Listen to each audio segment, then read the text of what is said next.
In about an hour, the chick was dry and fuzzy white. Her wings were stubs, her eyes closed. Her beak and feet were enormous. She wobbled. Finally, the workers quit for the day. The other two chicks hatched to the peaceful sound of wind playing on the webs of the Delhi Bridge.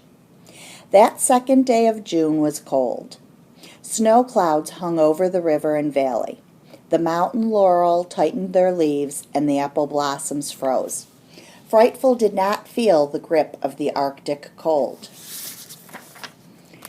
Her chicks were under her breast feathers and nestled against her brood patch. Her wings were around them like insulating blankets. Sam was back in his lean-to. He put down his binoculars. "Good girl," he said. Below him, in the Victorian house, the Falcon Fan Club was peering through the spotting scope in Molly's room. "3 babies," Molly said. Her eyes twinkled. "I saw them when the mom stood up." "Let me see," said Maria, and adjusted the focus on the scope.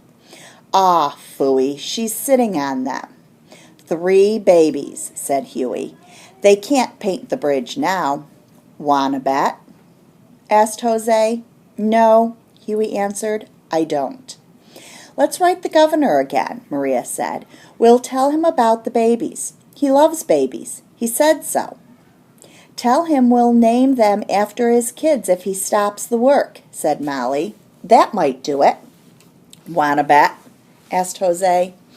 Over the wind that was piping among the webs of the bridge, Fearful heard Sam's whistle. It came from the mountainside. She turned her head this way, but did not answer. The 3 chicks were nestled under her. She was part of them. She moved as they moved. She slept when they slept. For the first time, Frightful felt the all-consuming oneness of motherhood. The bridge was quiet. 426 flew in and perched near Frightful. The 3 Ices did not eat. The kids in Molly's room worried. Sam worried. Frightful did nothing about it. She bellied up to the little peregrines and looked admiringly at each individual. Oakski, the falcon, and the first hatched, was bigger than the other 2 tear cells. Her eyes were large and penetrating. "See," Oakski called late in the afternoon. 426 pulled off a tiny bite of meat and fed her. The chick was still living on egg sac food and did not need the morsel of liver, but it started her digestive tract working. "Cack, cack, cack, cack, cack." This call came from Screamer. Frightful fed him a bite. Before dawn, Bluebill, a spunky tear cell with an unusually dark beak, called to his parents, and a snip of liver started his system working. Sunday the bridge was quiet. Sam planted potatoes for Mrs. Strawberry and went back to his home in the hemlock tree. Frightful mothered her chicks. The fumes from tourist traffic rose as the sun warmed the roads. Frightful blinked as it burned her eyes, but she did not leave. Around noon, 426 circled over the courthouse park, eyes on all movements. A child wheeled his tricycle down the sidewalk, sending the peregrines into the light like water splash. 426 swooped, caught one on the wing, and brought it back to the eyrie. He gave bites to Frightful, who, ever so precisely, placed the bites into the open mouths of the Ices. On Monday morning, Joe Cassini and Dan Martin arrived at the bridge early. "The transportation department still says I must go ahead with the painting," Joe said to Dan. "So the plan is this. First we'll paint all the webs but number 5. Then we'll do the big horizontal girder and the bow. By the time we get that far, the babies will be about 10 days old." "Then what do we do?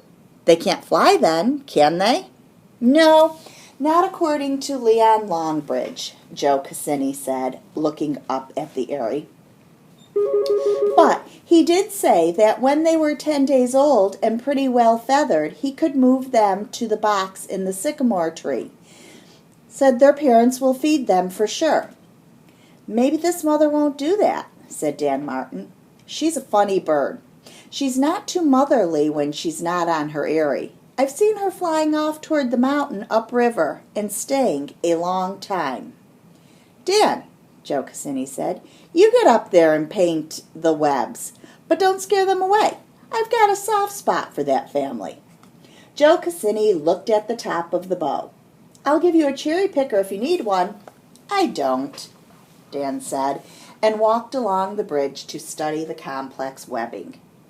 A dark green pickup truck pulled up to the roadblock on the town side of the bridge, and a lean man in a green uniform got out. He surveyed the webs and bow of the bridge, then walked over to Joe, and Dan.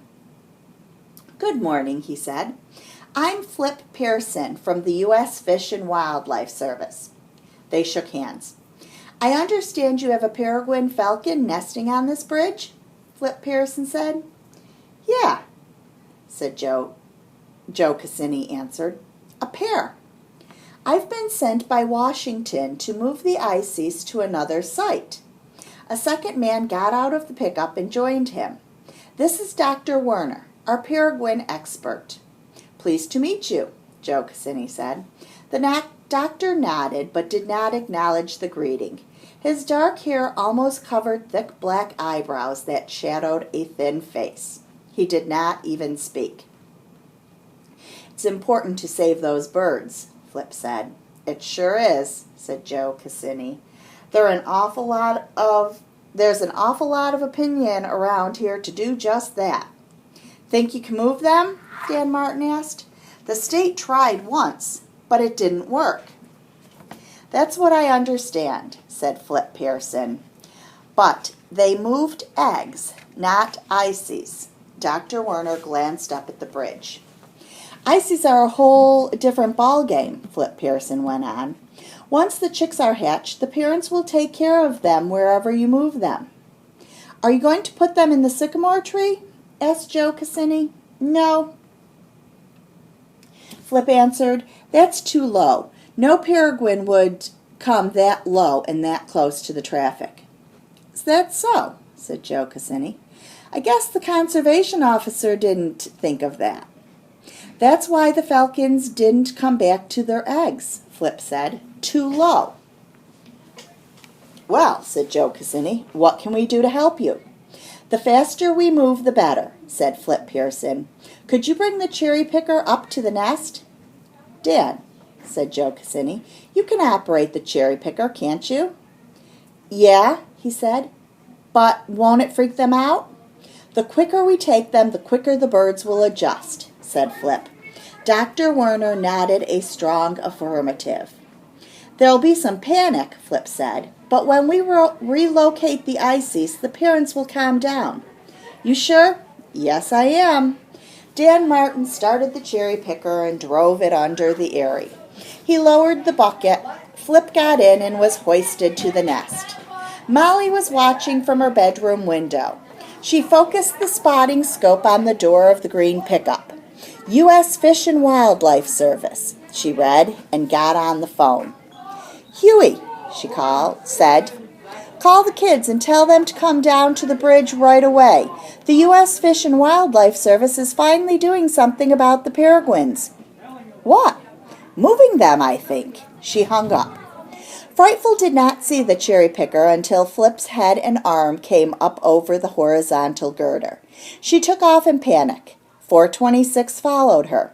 They climbed above the bridge and swooped down on the man. Frightful struck his head as he reached into the scrape and grabbed the ices. Lower away, Flip yelled when he had the little falcons in a canvas pack. Dan Martin brought the cherry picker back to the ground. Flip climbed out and hurried toward the pickup truck with the pack. Let's see the babies, Molly called from the bridge barricades. Huey was standing beside her with his mouth wide open. Maria arrived, then Jose. They pushed toward Flip. Can we see the babies? Jose asked excitedly. Flip held the bag against his chest and shoved the kids back. Joe Cassini stepped up to him. Let them take one peek, he said. These are the kids that have been holding parades and writing letters to save the Peregrines. Flip Pearson looked at the Falcon expert. He nodded, but still said nothing. Okay, said Flip. Step 1. Step close, and I'll let you see. He opened the bag. Molly looked in. There's only 2, she said. That's all there were. 2. I saw 3, insisted Molly. Mortality is high during the first few days of a bird's life, said Flip. There were only 2. Screamer let out a terrible cry, and Flip closed the bag. Okay, kids, back off, Flip said angrily. We've got to get these birds to their new home before they die, too. He followed Dr. Werner to the pickup. Molly was close behind. Where are you taking them? She asked. I can't tell you, Flip said. Against regulations. These birds are protected by federal law. Dr. Werner started the motor. The truck pulled away and sped down Elm Street, turned right at the T, and disappeared behind the bank and the cafe. Where's Leon Longbridge? Huey asked suddenly. Didn't you call him? Molly asked. I thought he would know. The feds must have told him they were coming. The kids looked at each other. Their eyes widened. You see Leon Longbridge? Jose asked Joe Cassini. Not this morning, he said. He'll sure be glad to know someone finally moved those birds, said Dan Martin. Want a bet? Said Jose as he started running for Leon Longbridge's office. The school bell rang. Cree, cree, cree, cack, cack, cack. High above the Delhi Bridge, Frightful screamed and spiraled, her pointed wings cutting frantic patterns in the sky.